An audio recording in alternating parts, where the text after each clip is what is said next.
এই কাপনের এক টুকরা কাপড় খুলে নিবে গা থেকে, টানতে খুলিয়া বলবে বান্দা লেখো গো। তুমি লেখা শুরু করো, লেখা শুরু হয়ে যাবে, সেকেন্ডের মধ্যে কম্পিউটারের মতো লেখা হয়ে যাবে। আবার ওই কাগজটা খাতাটা কেড়ে নিবে হাত থেকে, কেলে খুলে নিবে, নিয়ে টানতে আবার কাপড়ের কাপড় আর একখান টানতে খুলে নিবে গা থেকে, নিয়ে বলবে বান্দা লেখো। এবার হাতের মধ্যে দেখবে কোন জায়গা কোন মেয়ে মানুষ নিয়ে গল্প করেছিলা, কোন জায়গা শালির সাথে আড্ডা মেরেছিলা, কোন সাথে বিয়েনির সঙ্গে আলাপ করেছিলা, কোন জায়গা স্বাস্থ্য বোনের সঙ্গে ফাজলেমি মারছিলা, কোন জায়গায় খালাতো বোন নিয়ে কোন চার দোকানে বইছিলা, কোন জায়গায় কোন মামাতো বোন নিয়ে কোথায় ঘুরতে গিয়েছিলা, কোথায় জৈবঞ্জ আছে কত অন্যায় করেছিলা, কোথায় গাঁজা মদ খেয়েছিলে, কোথায় তারি খেয়েছিলে, কোথায় নামাজ ছেড়ে দিয়েছিলে। বান্দা চিৎকার মেরে বলবে ফেরেশতা আমি এগুলো করি নাই রে, আমার তো মনে পড়ে না আমি এগুলো করি নাই। ফেরেশতা টান দিবে, আজকে যেমন ভিডিও হয় এই ভিডিওর মতো টান দিয়ে নিয়ে আসবে অমক তারিখ অমক সময় অমক সেকেন্ডে অমক জায়গা যখন ভিডিও দেখাবে আর কিছু করতে পারবে, লজ্জা পেয়ে যাবে, মাথা নিচু করে কান্দে আল্লাহ ইয়া সালিম, আল্লাহ তুমি দয়া করো। ফেরেশতা বলবে কোনো দয়া হবে না, লেখো, তোমার নিজের হাতে লেখা লাগবে, এটা আমরা লিখেছি কিরামান কাতিবিন লিখে রাখছে, এটা তোমার নিজ হাতে লেখা রাখবে, তোমার আমলনামাটা, আর তোমার আমলনামা অন্য কেউ লাগবে না, তোমার লেখা লাগবে। তখন চিৎকার মেরে কানবে, কোনো কেঁদে লাভ হবে না, এক একটা গম্বুজ দিয়ে এক একটা বাড়ি মারবে রে মন, এক একটা যখন বাড়ি মারবে 70 গজ মাটির নিচে চলে যাবে, এমন এক একটা চিৎকার মারবে। এই চিৎকার যদি দুনিয়ার মাগরিব থেকে মাসিক পর্যন্ত আওয়াজ চলে যাবে, কিন্তু দুনিয়ার কোনো মানুষ বুঝতে পারে না। ওই দানব মানব এবং দানবকে বুঝতে দেয় নাই, দুনিয়ার সমস্ত মাখলুকাত বুঝতে পারে কবরের আযাব। ও মুসলমান শুনে নাও, তাকে এক একটা বাদ আমল লেখাইবে, এক একটা বাড়ি মারবে, কাল্লা কেটে ফেলবে, আগুনে এসে আগুন ধরাইয়া দিবে গায়ের মধ্যে, এর মধ্যে সাপে যন্ত্রণা দিবে, এত কষ্ট দিয়া যন্ত্রণা দিয়া তোমার হাত দিয়ে তোমার লেখানো হবে। লেখা শেষ হওয়ার পর কাপনের কাপড়টা হাত থেকে খুলে নিবে, নিয়ে হাতের মধ্যে লাগায় বলবে আফসোস বান্দা, হায় রে আফসোস, 60 বছরের জিন্দেগি পাইয়া হেরে নাফরমান বান্দা, আল্লাহর বান্দা, গমের ঘরে কাটাইলি, অন্যের ঘরে কাটাইলি, এখন থাক বড় আফসোস হয় রে বান্দা, তোমার জন্য জাহান্নাম তেরে আসতেছে, জাহান্নাম তেরে আসতেছে। আফসোস করতে করতে চলে যাবে, হায় রে আফসোস বান্দা রে, ওই 60 বছরের জিন্দেগি যদি তুমি সুন্দর করতে, তুমি চিরদিন আবাদান বড় শান্তির মধ্যে থাকতে। জোরে জোরে চিল্লা বলা যাবে না আল্লাহু আকবার। এ দুনিয়ার মুসলমান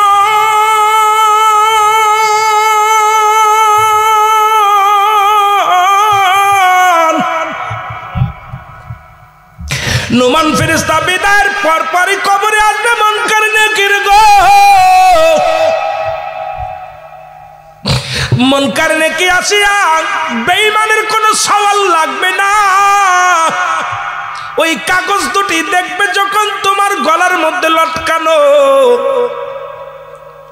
যারা জাহান্নামী হয়ে যাবে তাদের ওই জিগবে না মান রব্বুকা মান দীনুকা মান নাবিয়ুকা, প্রয়োজন হবে না রে বান্দা, কারণ তুই তো একেবারে তোর দলিল তুই নিজ হাতে লিখে দিছিস, তোর জিজ্ঞাসার দরকার নাই। এরে বাবা ভাই বাবুরে যায় যারা রিটেনে পাস করে, কথা কয় না, যারা রিটেনে পরীক্ষায় পাস করে এরাই যায় ভাইবার বোর্ডে, ভাইবার বোর্ডে সবাইরে ডাকা হয় না। এরে বাবা যারা রিটেনে ফেল করে একবারেই তারা প্রথমেই বাদ পড়ে যায়, কবরের মধ্যে যখন তাদের জাহান্নামী আমলগুলো বেশি হয়ে যাবে, বদ আমলগুলো হয়ে যাবে, আল্লাহর ফেরেশতারা বলবে যাও যাও সুকান দূর হয়ে যাও, এখন তোমার জন্য জাহান্নাম তেরে আসে, ওই 7টা জাহান্নামের আগুনগুলো তেরে আসবে, জাহান্নামের অগ্নিকাণ্ডগুলো তেরে আসবে, ওই জাহান্নামের মধ্যে পাথর এবং বাদুশকে জ্বালানি হবে, বাদানরে শুই না ল, ওই পাথর হবে আগুন দিয়া জ্বালানি জ্বালানি হবে, পাথর হবে জ্বালানি। বাবা মানুষগুলোরে পোড়ানো হবে। ওই পাথর আপনাদের এলাকায় জাফলংয়ে কত মানুষ পাথর দেখতে আসে। জাহান্নামের মধ্যে খড়ি হবে পাথর আর মানুষ হবে জ্বালানি রে বাবা। ওদিন কেমনে জ্বালা জ্বলবি? ওই পাথরগুলো জাহান্নামের ভয়ে কান্দে। হযরত মুসা আলাইহিস সালামের জামানায় পাথরগুলো কাঁদতেছিলেন। মুসা নবী কয়, পাথর তুই কান্দিস কেন? কয়, মুসা রে আমি কান্দি, আমার আল্লাহ আমারে জাহান্নামে জ্বালাইবে, এই ভয়ে আমি কাঁদছি রে। আমি কান্দি জাহান্নামে পোড়ার ভয়ে। আর মানুষকে কত তোদের জ্ঞান দিল, কত জ্ঞান, কত বুদ্ধি শোনাইল, কত উলামা ইকরাম কত বেলি আলোচনা করল, আজ জ্ঞান হইল না। ও দরদি বন্ধুরা, দিলের কান্ডা লাগা শোনো। দাদু ভাইরা শুই না লাও গো, এবার আপনাকে আমাকে নিয়ে যাবে জান্নাত জাহান্নামে, দুইটা জায়গা দেওয়া হবে। মুসলমান ও গভীর মনোযোগ, ইমানদারের জায়গা হবে। ইমানদারগুলো সলের জবাব দিয়া দিবে, জান্নাতগুলো খুলে দেওয়া হবে, একটা নয় দুটি নয় 8টা দরজা খুলে দেওয়া হবে। বলবে বান্দারে তুই কবরে আরাম কর, কিয়ামত পর্যন্ত তুই জান্নাতের নিয়ামতগুলো ভোগ করবি। ওই কিয়ামত পর্যন্ত কেউ তোরে ডিস্টার্ব করবে না, কেউ জাগাবে না, কেউ তোরে বারণ করবে না। আরামে ফল ফ্রুট যা আছে সব খাবি আর নিয়ামতগুলো ভোগ করবি। এই দুনিয়ার জিন্দেগিতে কষ্ট করে গেছিস, এই কবরের জিন্দেগিটা তোর জন্য হলো সুখময়। জোরে জোরে বলো আল্লাহু আকবার। এ মুসলমান, দ্বিতীয় বিপদ হলো কবর গো। ডান দিকের মাটিগুলো বাম দিকে আসবে, বাম দিকের মাটিগুলো ডান দিকে চলে যাবে। কত কষ্টের কথা, কবরে আযাবের কথা কি আর বলবো বাবা। কবরে আযাব শুরু হবে কোনো সকাল আর সন্ধ্যা নাই। যখন শুরু হয়ে যাবে একাধারে চলবে আর চলবে রে বাজান। এত কথা কেমনে বলবো রে দরদি বন্ধুরা, শুনে নাও। 3 নাম্বার বিপদ হলো কিয়ামতের ময়দান। একটার পর একটা বিপদ। নাম্বার 1 হলো মরণ, নাম্বার 2 হলো কবর, নাম্বার 3 হলো কিয়ামতের ময়দান। জোরে জোরে চিল্লা বলা যাবে না আল্লাহু আকবার। এ দুনিয়ার মুসলমান, যেদিন মুঠো হাত উপরে সূর্য উদয় হবে গো, যেদিন কিচ্ছু বলতে কিচ্ছু থাকবে না। আমি শুরু থেকেই বলতেছিলাম কুল্লু মান আলাইহা ফান, সব কিছু শেষ করে দিবে আমার আল্লাহ। যেদিন কিচ্ছু বলতে কিচ্ছু থাকবে না, সেদিন হলো কিয়ামত। ঠিক কিনা কথা বলেন, ঠিক কিনা বাবারে? শুই না লন, যেদিন কিচ্ছু বলতে কিচ্ছু থাকবে না, সেদিন থাকবে শুধু আমার আল্লাহ। আল্লাহ কয় বান্দারে, সেদিন থাকবো আমি আমার নবীর ভালোবাসা নিয়া। আমরাও থাকতে চাই নবীর ভালোবাসা নিয়া। জোরে জোরে চিল্লা বলা যাবে না মারহাবা। এই জন্য আমি বলতেছিলাম, আমার নবী বলে আল বিদায়ান নাহার 4র্থ খণ্ড গো, 557 পৃষ্ঠা, জামিউস সগীর 1ম খণ্ড 182 নম্বর পৃষ্ঠা। রাসূল পাক সাল্লাল্লাহু আলাইহি ওয়াসাল্লামের প্রিয় সাহাবী আব্দুল্লাহ মাদান গভীর মনোযোগ আব্দুল্লাহ আনসারী বলতেছিলেন, মুসলমান শুনে নাও, ভালো করে দিলের কান্ডা লাগা শুনে নাও, ভালো করে দিলের কান্ডা লাগা শুনে নাও। কিতাবের নাম আল বিদায়ান নাহার 4র্থ খণ্ড 557 পৃষ্ঠা 557, বা জামিউস সগীর 1ম খণ্ড 182 নম্বর পৃষ্ঠা 1882 নম্বর পৃষ্ঠা। আব্দুল্লাহ ইবনে মাসউদ রাদিয়াল্লাহু তাআলা হতে বর্ণিত হাদিস খানা এইভাবে আসছে। যারা ভালো করে বাদান পড়তে পারেন ভালো করে শুই নালাম। নবীজি বলতেছেন, হায়াতি খায়রুল লাকুম ও মামায়াতি খায়রুল লাকুম। আমার নবী ডাক দিয়ে বলে, উম্মতিরা রে,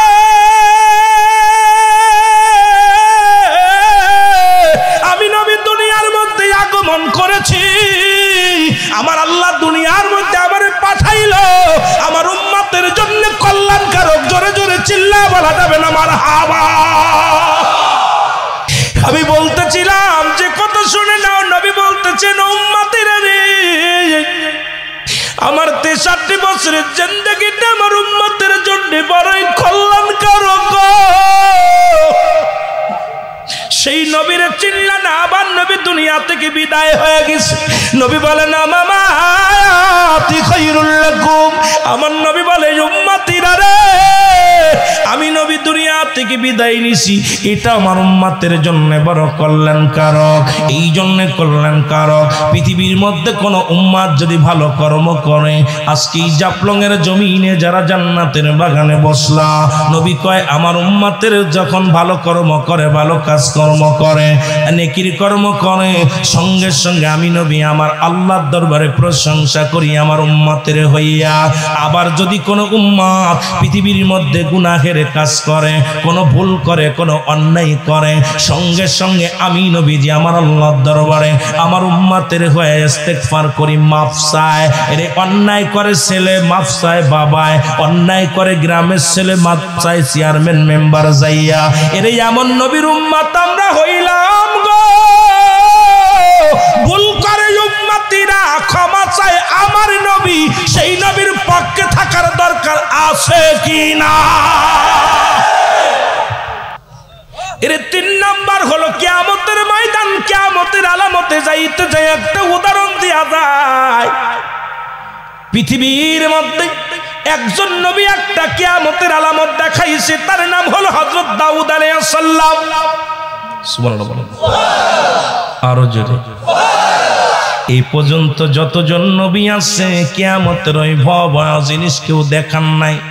একজন নবী মাত্র দেখা গেছে, তার নাম হলো বনি ইসরাইলদের মধ্যে একজন নবী, তার নাম হলো দাউদ আলাইহিস সালাম। দাউদ আলাইহিস সালামের কাছে যায় বললেন, হুজুর আমাদেরকে কিয়ামত সম্পর্কে কিছু বলেন, আমরা শুনতে চাই। আপনি কিয়ামতের ওয়াজ করলেন। দাউদ আলাইহিস সালাম কিয়ামতের ওয়াজ করলেন। বলে হুজুর একটু কিয়ামতের ওয়াজ করেন, আমরা শুনব। ওই পরপারের ওয়াজ করেন, একটু শুনব।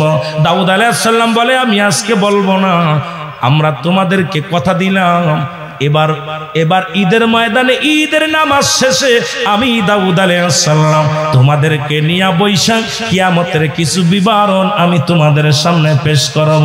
জোরে জোরে চিল্লা বলা যাবে না মারহাবা। ঈদের মাত্র 2 দিন বাকি আছে গো। কয়দিন বাকি? 2 দিন মাত্র বাকি আছে। দাউদ আলাইহিস সালাম একজন ব্যবসায়ী, বিষয় এলাকার বড় ব্যবসায়ী, নামি দামি ব্যবসায়ী, টাকাওয়ালা ব্যক্তি এসে বলেন, হে নবী দাউদ, আমি আপনার কদমে আরজি করি, আমার একটা গরু হারিয়ে গেছে। আমার শখের একটা গরু, জীবনে সেই গরুটার গলায় রশি দিই নাই। গরুটাকে এত সুন্দরভাবে খানা দানা খাওয়াইতাম, অনেক যত্ন করতাম, মায়া করতাম। এই গরুটা হারায় গেছে, আমি বড় পাগল হয়ে যায়। আমার গরুটা আপনি একটু সন্ধান করে দেন। যদি কোনো ব্যক্তি আমার গরুর খবর দিতে পারে, সন্ধান করে দিতে পারে, তাকে আমি এত পরিমাণ পুরস্কার দিব, যার 14 পুরুষ বৈশা খেলে শেষ হবে না। কারণ এত পরিমাণ সোনা দানা রূপা আমি এত পরিমাণ দান ধ্যান করব, যে দানটা সে সারা জিন্দেগি ভরে খেয়ে যাবে, তার অভাব হবে না। আমার বিনিময়ে আমার গরুটা চাই। জোরে বলো আল্লাহু আকবার। আর জোরে বলুন। দাউদ আলাইহিস সালাম খবর শুই না গো, বনি ইসরাইল লোকেরা পাগল হয়ে গেলেন মোটা অঙ্কের বকশিশ পার আশায় গো। তারা বনি ইসরাইলদের বংশের মধ্যে ঘোরাঘুরি শুরু করে দিলেন। এদিকে বাবা ওই মহল্লার মধ্যে একজন বিধবা মহিলা, স্বামী মারা গেছে, স্বামীকে মেরে ফেলেছে, একটা রুগন্ত সন্তানকে নিয়ে তাঁবুর মধ্যে থাকে। ওই তাঁবুর মধ্যে বসে খায়, আল্লাহর জিকির করে, আল্লাহর প্রেমে পাগল। দুনিয়ার মুখাফেক কিনা, আমার আল্লাহর মুখাফেক। চোখের পানি সেরে কান্দে, আল্লাহ তুমি সহায়, আমি অসহায়। তুমি খাওয়াইলে খায়, তুমি পড়াইলে পড়ি, তুমি বাঁচাইলে বাঁচি, তুমি সবকিছুর মালিক আল্লাহ, তুমি বাঁচাও। আল্লাহর রব্বুল আলামিনের তাকুলটা কই বান্দি। এমন সময় আমার আল্লাহ পাক তাবুর নিচে, তাবুর পাশে একটা আনার গাছ হয়। এই আনার গাছে 2টা আনার ধরে গো, মাত্র 2টা আনার ধরে। এই সকাল বেলা ওই 2টি আনার পারিয়া মায়ের সন্তানে বয়া বয়া খায়। আর সারাদিন উপোস থাকে, আল্লাহ জিকির করে গোলামি করে। প্রতিদিন 2টা করে আনার ধরে। এত বড় গাছ, অভাব নাই, তবু 2টা আনার ধরে, বেশি ধরে না। কারণ বেশিও ধরে না, এত বড় গাছে 2টা ফল ধরে। আর ওই দিন ঘুম থেকে উঠে দেখে আনার গাছটা নাই। ছেলে দৌড়ায় যে কয়, মা আমরা যে আনার খেয়ে আমরা বাঁচতাম, সেই আনার গাছটা আজকে আর আমাদের পাশে নাই, কে যেন চুরি করে নিয়ে গেছে। মা জননী উঠা দেখে আনার গাছটা নাই, কিন্তু তাঁবুর সামনে একটা সুন্দর একটা গরু দাঁড়ায় আছে। গরুটাকে দেখে মা অবাক হয়ে গেলেন, গরু দাঁড়ায় আছে, এখানে কার গরু? এবার মা জননী ডাকতে বলে, বাবা রে কান্দিস না, খানার ব্যবস্থা হয়ে যাবে। একটা দিন নয়, দুটি দিন নয়, 3টা দিন অনাহারে আছে মা সন্তান। আর গরুটা এবার জবান খুলে গেছে। গরুটার জবান খুলে বলে, আল্লাহ আমার মালিক তো না খেয়ে আছে, আমার বড় কষ্ট হয়। তোমার জিকির বলে নাই, তোমার আল্লাহ জিকির করে গো, তোমার নাফরমানি করে না তোমার বান্দি।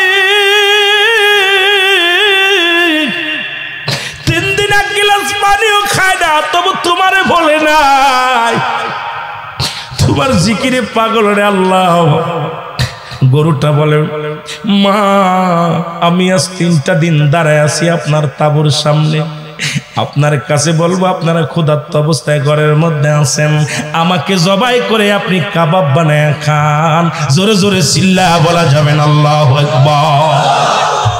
এর গরুর জবান দিয়ে যখন এই আওয়াজ বাইর হইছে গো, ছেলে বলে, মা গো গরু নিজেই তো বলছো জবাই করতে, কেন দেরি করি মা, আজ 3টা দিন না খেয়ে আসি। মা বলে, না বাবা, কার গরু জবাই করবো? আমার আল্লাহ খাওয়াইলে খাওয়াইবে, বাঁচাইলে বাঁচাইবে, মারলে মারবে। বাবা আল্লাহর প্রতি তাওয়াক্কুল রাখো বাবা।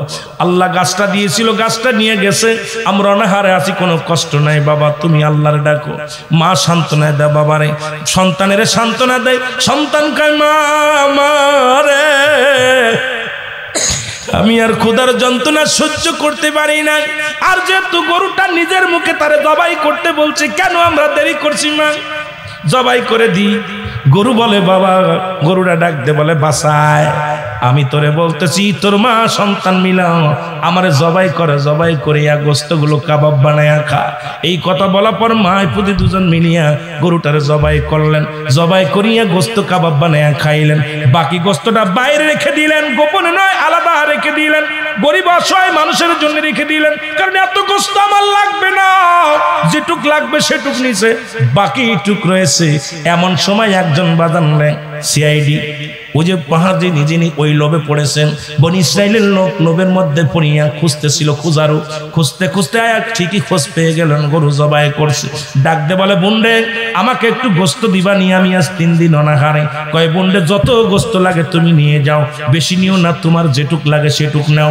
যখন নেওয়ার কথা বলছে, সঙ্গে সঙ্গে উনি গোস্তগুলো কিছু ব্যাগের মধ্যে নিছে, আর এই ফাঁকে তারা গরুর মাথাটাও উঠায়া নিয়ে চলে গেছে। যা ব্যাপারীর কাছে যায় বলে, হুজুর আপনার গরুর সন্ধান পেয়েছি, এই মহল্লার মধ্যে ওই না ওই জঙ্গলের মধ্যে একটা তাঁবুর মধ্যে একটা মেয়ে, একটা তার সন্তানকে নিয়ে বাস করে, ওই মেয়েটাই আপনার গরু জবাই করে খেয়ে ফেলেছে। জোরে জোরে চিল্লা বলা যাবে না আল্লাহু আকবার। হুজুর এই যে আপনার গরু না, কাহা এটাই তোমার গরু। এখন ওই ব্যবসায়ী এত রাগা রাখছে মহিলারে ধরতে তার জন্য। এখন ওই দেশের প্রেসিডেন্ট হযরত দাউদ আলাইহিস সালাম, তার হুকুম ছাড়া তো কোনো কাজ হয় না। দাউদ আলাইহিস সালামের কাজ, হুজুর কি এত রাখছো কেন? হুজুর আমি চোর পাইছি। কি? হুজুর ওই তাঁবুর ভিতরে এক মহিলা বাস করে, ওই মহিলা আমার গরু জবাই করে খাইছে, তার ছেলে শুদ্ধ, আমি এর বিচার চাই। দাউদ আলাইহিস সালাম বললেন, যাও দারোয়ান, যাও ধরে নিয়ে আসো। এবার আপনার এই লোক পাঠায়া ধরে নিয়ে আসলেন। ধরে নিয়ে আসার পর মহিলাকে ধরে নেয়। মহিলাকে দাউদ আলাইহিস সালাম বলে, মহিলা এ মেয়ে, তুমি যে পরের গরু চুরি করে খাইলা, জবাই করে খাইলা, তুমি কেন খাইলা? বলে, হুজুর আমি গরিব মানুষ, অসহায় মানুষ, আমি গোস্ত খেয়েছি, পেটের দেহে ক্ষুধা লাগছিল হুজুর, আমি এই জন্য খেয়েছি। কেন খাইলা? কেন খাইলাম আমি জবাব দিতে পারবো না নবী গো, আমি খুব ক্ষুধার্ত অবস্থা, অসহায় মানুষ, অসহায় মহিলা। এই অবস্থা আমার ঘরের করে একটা আনার গাছ ছিল, সে আনার গাছটা আমি যেদিন ওই গরুটা আমার তাঁবুর নিচেই, তাঁবুর পাশে যে বসছে, সেদিন থেকে আমি আনার গাছটা, আমার আনার গাছে আনারও নাই, আনার গাছও নাই। এরপরে ওই গরুটা নিজে মুখ দিয়ে বলছে, আমার জবাই করে কাবাব বানাই খাও। আমার গরুটা খাইতে বলছে বিলে আমি খেয়েছি। লোকজন উপস্থিত ছিল, সবাই হাসাহাসি শুরু করছে, কয় পাগল হয়ে গেছে মহিলা, গরুটি কোনোদিন মুখ দিয়ে বলতে পারে আমার জবাই করো? পাগল বলে সবাই খাইতে দিল। মহিলাকে ফাঁসি দাও, এই মহিলা একটা বাটপার, মহিলা বেয়াদব, বাটপারকে জবাই করো, ওকেও জবাই করো, মেরে দাও। দাউদ আলাইহিস সালাম বলে, ভাইরা ওই মহিলাকে তোমরা গ্রেফতার করো, ওকে শিরচ্ছেদ করতে হবে। কি বলতে চায়? পাগল হয়ে গেছি। গরু কোনোদিন জবান খুলে বলতে পারে কি? গরু বলতে পারেনি আমাকে জবাই করো। মেয়েটা বলে হুজুর, জি হুজুর, আমাকে বলছে, আমার ছেলেকে বলছে। গরু নিজেই বলছে আমাকে জবাই করে কাবাব বানিয়ে খাও। জোরে বলে না আমিন, আরো জোরে বলে না আমিন। এবার কি করলেন? হযরত দাউদ আলাইহিস সালামের কাছে আল্লাহ পাক জিবরিল আমিন পাঠায়া দিলেন, জিবরিল দৌড়ায়া যা, কারণ আমার বান্দি আজকে বিপদের সম্মুখীন হয়েছে। দাউদ আলাইহিস সালাম বিচার করার আগে যদি কোনো নবী বিচার করে ফেলে তাহলে তো কেমন হয়ে যাবে। দৌড়ায়া যা, বিচার করার আগে যা, আগে যায় ব্যাপারীকে বলতে বলো ওই ব্যাপারীর গরুটা কার, ব্যাপারীর জন্য জিগায়। দাউদ আলাইহিস সালামকে জিবরিল আমিন এসে বলে, হুজুর আপনি ব্যাপারীকে জিগান এই গরুটার আসল মালিককে। দাউদ আলাইহিস সালাম, ব্যাপারী তুমি যে গরুটা বলছে গরুটার আসল মালিক কে? কেন আমি মালিক, আমি তো মালিক। জিবরিল আমিন কয়, হুজুর মিথ্যা বলছো, ও মালিক মালিক। কে মালিক বলতে বলে। আবার জিগাইলেন, কে মালিক? হুজুর আমি মালিক। আমি খোঁজ এত গরুটাকে 60 বছর মানুষ করতেছি। কত বছর? 60 বছর ধরে লালন পালন করতে। এই গরুটা আমার, এত কষ্ট করে আমি গরুটার লালন পালন করি, গরুটা তো অন্য কারণ, আমার গরু।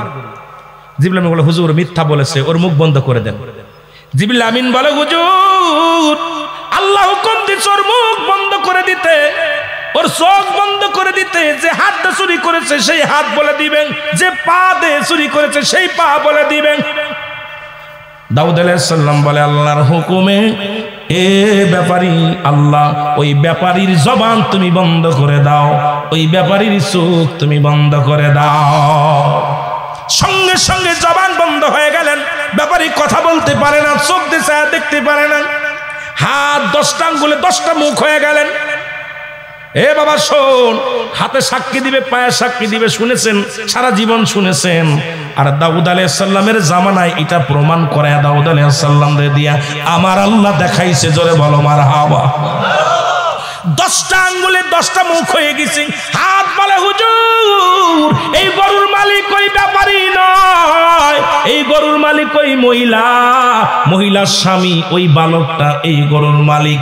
এই গরুর মালিক ছিল ব্যাপারী, ওই মহিলার স্বামী ছিল একজন এলাকার বড় ব্যবসায়ী, আর এই ব্যবসায়ীর যোগানে ছিল ব্যবসায়ীর একজন কর্মচারী ছিল এই ব্যাপারী। কিন্তু একদিন সব মালামাল বিক্রি করে নিয়ে রোম সম্রাটের দিকে ব্যবসার জন্য রওনা হয়ে যায়। পথের মধ্যে যায় সুযোগ বুঝিয়া আমি এই হাত দিয়ে তারে গলা চিবে মেরে ফেলি, মেরে ফেলাই দিয়া পর যত ধন সম্পদ সব আমি বিলু করে নিয়ে আনি। এরপরে একটা গরু ছিল, যত্ন করে ব্যাপারী গরুটা কাছে রাখতেন, সেই গরুটাও আমি নিয়ে নিছি। এই হাত দিয়ে আমি গরুটা রশি ধরে টানতে টানতে এনেছি। পা বলে, হুজুর এই পার 10টা আঙ্গুল হয়ে গেছে। আঙ্গুল বলে, হুজুর এই পা দিয়ে আমি হেঁটে হেঁটে গিয়েছিলাম, এই পা দিয়ে আমার হেঁটে হেঁটে গরুটা চুরি করে আনছে। আসল মালিক হলো ওই ব্যাপারী, ব্যাপারী আসল মালিক না, মালিক হলো ওই মেয়ের স্বামী, এবং ওই বাচ্চাটা হলো গরুর মালিক। আসল মালিক জবাই করেছে। সঙ্গে সঙ্গে এলাকায় যত বনিশের লোকজন ছিল সবাই মাথা নত করে দিছে, সবাই চোখের পানি ছেড়ে বলে, নবী দাউদ আলাইহিস সালাম গো, আপনি আমাদের কি দেখাইলেন? আজ থেকে আমরা আপনার অনুগত হয়ে গেলাম। কারণ কিয়ামতের ময়দানে হাত সাক্ষী দিবে, পা সাক্ষী দিবে, চোখ সাক্ষী দিবে, কান সাক্ষী দিবে, অঙ্গ প্রত্যঙ্গ সাক্ষী দিবে।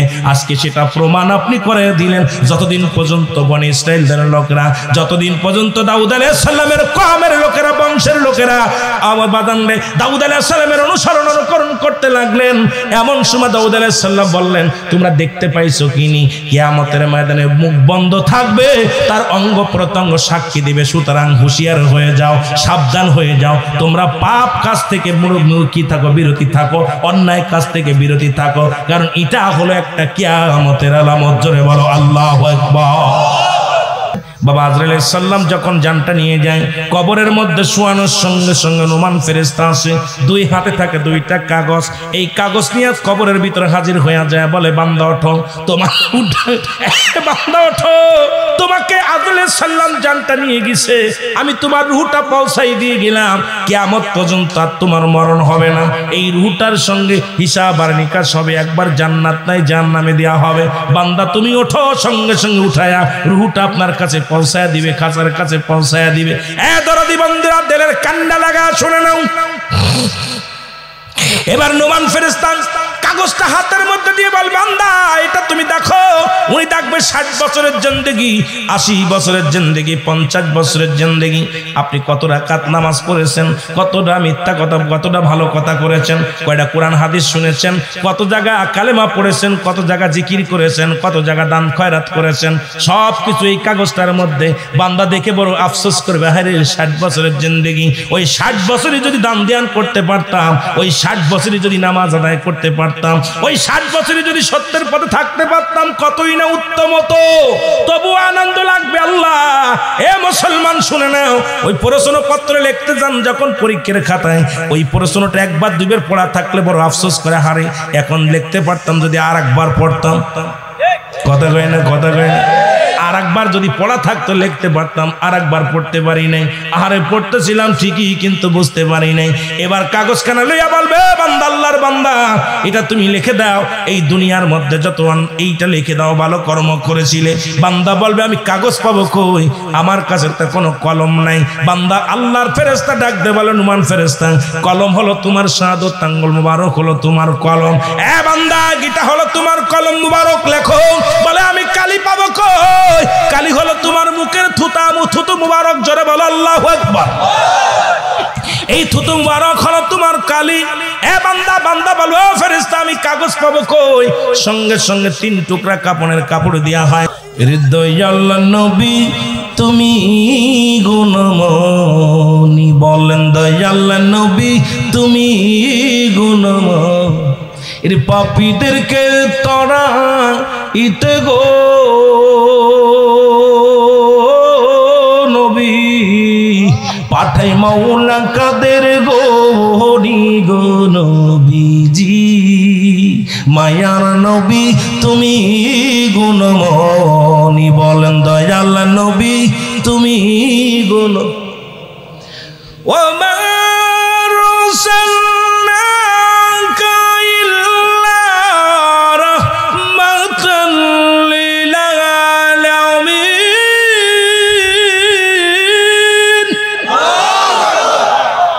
আল্লাহ হলো রব্বুল আলামিন, নবী হলো রাহমাতাল লিল আলামিন। দয়াল নবী তুমি গুণমণি, বলেন দয়াল নবী তুমি গুণমণি। এর পাপীদেরকে তারা ইতে গো নবী, পাঠায় আল্লাহ কাদের গো হনি গো নবীজি। মায়ার নবী তুমি গুণময়, রহমতে আলম গো নবী তুমি সর্বগুণের গুণী গো নবীজি। তুমি সর্বগুণের গুণী, দয়ালের দয়াল তুমি গো নবী। তুমি পারের কান্ডারি গো, মায়ার নবী তুমি গুনাহ হবে নাকি? ভয় নাই, গুনাহ যা হয় আমার হবে, আপনাদের ভয় নাই। নবীর দরবারে 2 জন সাহাবী ছিল যারা গজল গাতো, কবিতা আবৃত্তি করতো, নাত আবৃত্তি করতো, হাম আবৃত্তি করতো। নাম দুটো জানেন? আহসান বিত সাবিত। নবীরে কবিতা শুনাইতো, গজল শুনাইতো, আমি আপনাদের শুনাইতেছি। দয়াল নবী তুমি গুণ, জাফলংবাসী কাঁদে বসে দিদার দিবা তুমি গো নবীজি। দিদার দিবা তুমি ওগো সিলেট বাসীর এই মিনতি গো নবী। কইরা গেলাম আমি গো নবীজি। মায়ার নবী তুমি গুণমণি, বলেন দয়াল নবী। এই মহব্বতে বলেন না, দয়াল নবী তুমি গুণ। জাফলংবাসী কান্দে বসে ফেলে চোখের পানি নবী গো, ফেলাই চোখের পানি। কঠিন দিনে তরাই লয় গো নবী, অপরাধী আমি গো নবীজি, অপরাধী আমি গো নবীজি, দয়াল নবী তুমি গুণময়। এই জাফলংবাসী কান্দে বসে ফেলে চোখের পানি গো নবীজি, ফেলে চোখের পানি। ওই হাসরের ময়দানে নবী গো নবী তোরাই নিয়োগ তুমি গো নবীজি, মায়ার নবী তুমি গুণমণি। বলেন দয়াল নবী। এ দুনিয়ার মুসলমান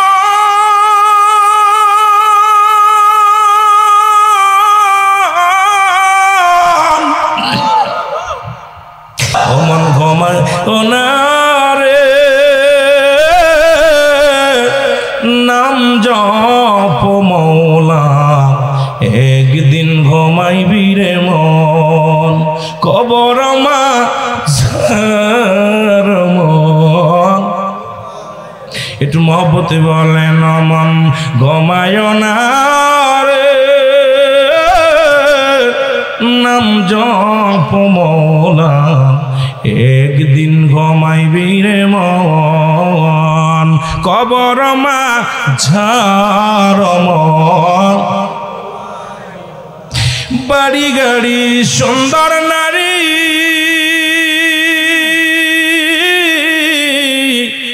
পাইয়ারে মন খোদারে ভুলি,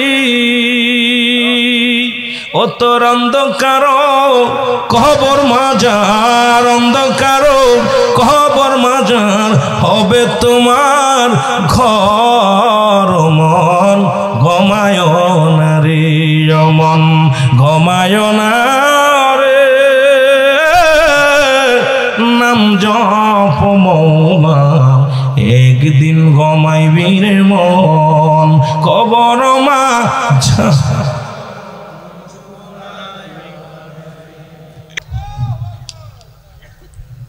এ মিয়া কোন নবীর বিরোধিতা কর মামা আয়াতি খায়রুল লাকুম। আমার উম্মতিরা যখন অন্যায় করে ভুল করে আমি নবী আল্লাহর কাছে ইস্তেগফার করি, মাফ চাই, আল্লাহ আমার অমুক গ্রামের অমুক উম্মত ভুল করেছে, মাফ করে দাও। চেয়ারম্যান সাহেব ভুল করেছে, মেম্বার সাহেব ভুল করেছে, মাতবার সাহেব ভুল করেছে, ভ্যান চালক রিক্সা চালক ভুল করেছে, আল্লাহ মাফ করে দাও।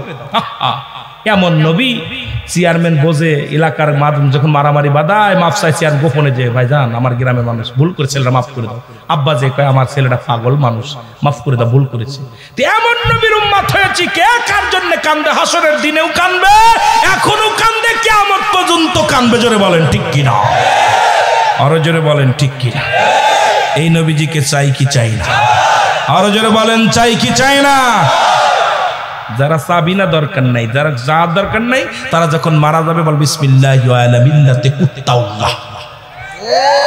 নবীর মিল্লাতে রাখা যাবে না, মিল্লাতে রাসূলুল্লাহ যখন বলে ওই জায়গা ব্যাখ্যা দিবেন মিল্লাতে কুত্তাউল্লাহ, মিল্লাতে রাসূলুল্লাহ, আমার নবীর মিল্লাতে রাখা যাবে না, কারণ আমার নবীর দুশমনের লাশখানা আমার নবীর নামে রাখা যাবে না। জোরে বলেন ঠিক কিনা।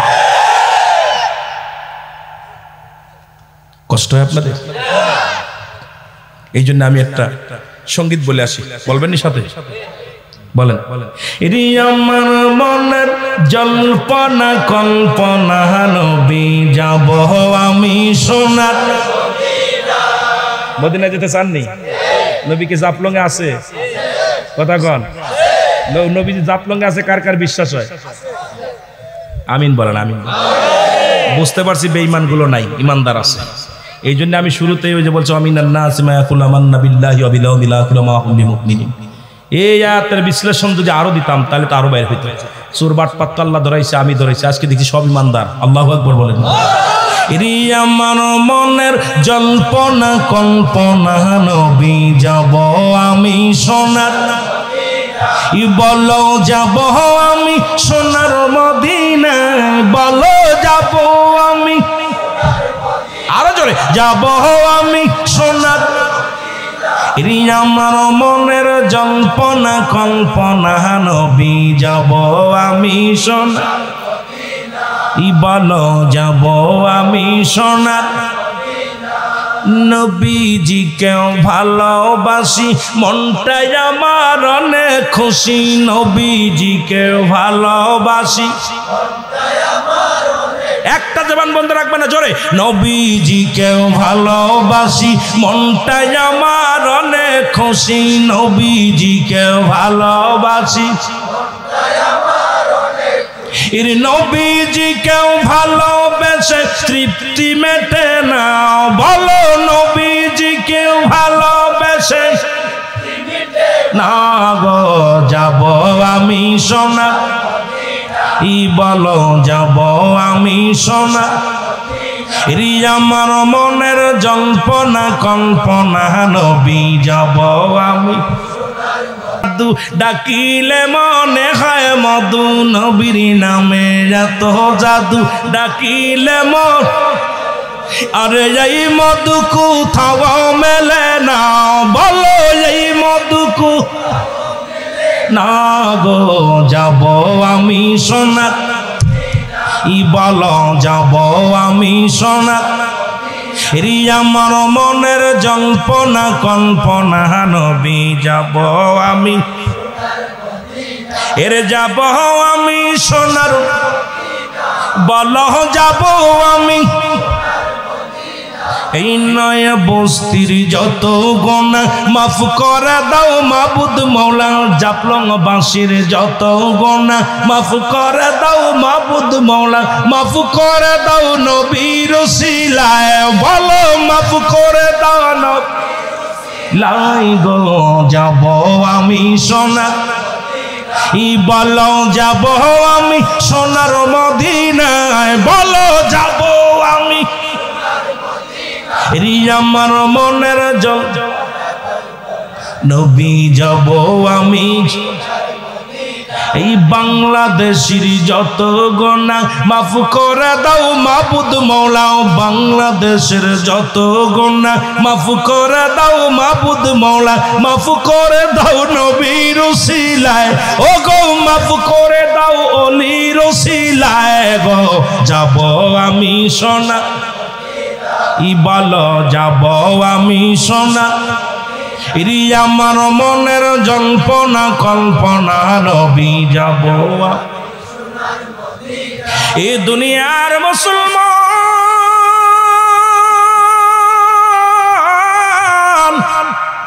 হাসরের ময়দানে এইরকম বিচার হবে একমাত্র দাউদ আলাইহিস সালাম দেখাইছে সুতরাং আপনার পা হাত পা সাক্ষী দিবে এই পা দিয়ে কি করেছো চোখ দিয়ে কি করেছো কান দিয়ে কি করেছো হাত দিয়ে কি করছো গাল দিয়ে কি করছো মুখ দিয়ে কি করছো সব কিছু তোমার বিরোধিতা সাক্ষী করবে আমার বাবারা শুধু অঙ্গ প্রত্যঙ্গ না ছেলে মেয়ে পরিবার পরিজন আপনার বিপরীত সাক্ষী দিবে ছেলে বলবে আমি আব্বারে চিনি না আব্বা বলবে ছেলে চিনি না বউ বলবে ও আমার ছিল না মেয়ে বলবে আমার ছিল না সুতরাং আপনাদের কাছে আমার একটা দাবি আজকে আমরা মরণের আগে মরতে হবে জোরে বলেন ঠিক কিনা মরার আগে মরতে হবে আমার দাদু ভাইয়েরা সেই কিয়ামতের ময়দানে যেদিন হবে সবচেয়ে ভয়াবহ অবস্থা সেদিন মুঠো হাত উপরে সূর্য উদয় হবে